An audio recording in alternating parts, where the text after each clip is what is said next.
This is Trent, and I'm going to show you today how to change the fuel pump on your YZF450 from 2010 to 2013.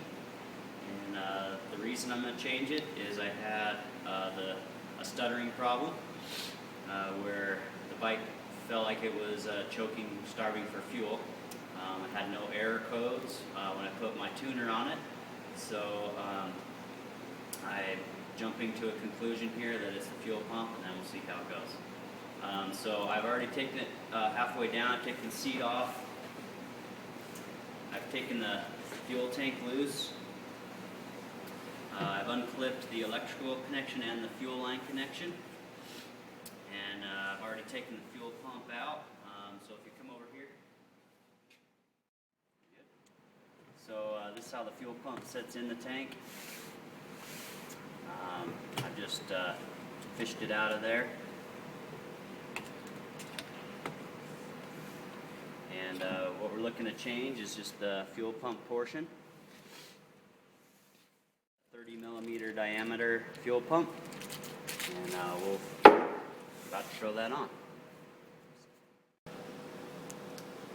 Alright, so the next task is to take this housing apart. And so there's a top piece that has two tabs, one on this side, one on this side. And you pry those free with a screwdriver. That top piece will come off. Then you pry the three tabs that are common to the fuel pump housing.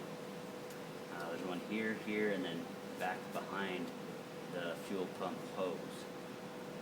So you'll expect to fight with those a little bit.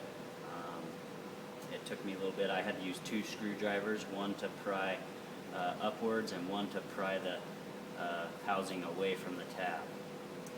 Once you've got that free, and the top free, then this hose, the factory connection is really tight, so I ended up making a cut right here, and I'm planning to get rid of this hose and use the hose that's supplied in the kit.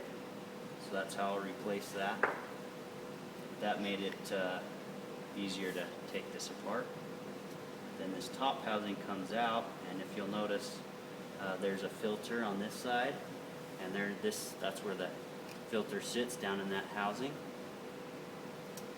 And so that's just a plastic housing. Now we'll take the fuel pump and its filter out of this side. It's held in there by this O-ring, so keep track of that. It's pressed up into the top of this housing.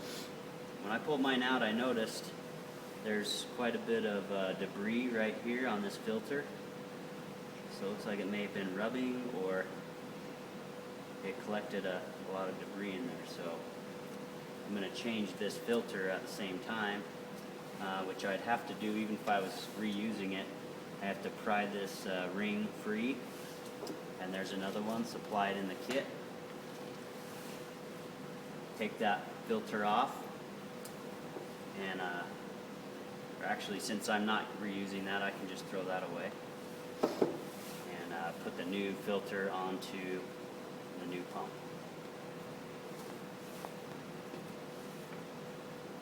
Once I get that together,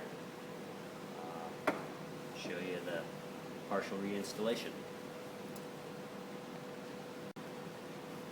Alright, so now I've gone ahead and replaced both the filter and the pump and inserted it into the housing.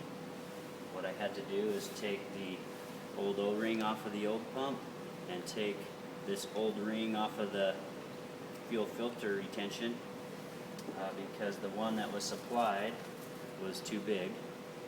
So I took that one off, and it deformed the tangs on it, so I just put it on a flat piece and tapped it with a hammer to flatten those out, and then just reinstalled that.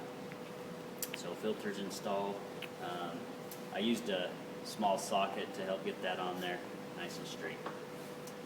Then I took a length of that supplied fuel tubing and put that on there. Now what I'll do is I'll assemble these back together, and the filter fits in there nicely.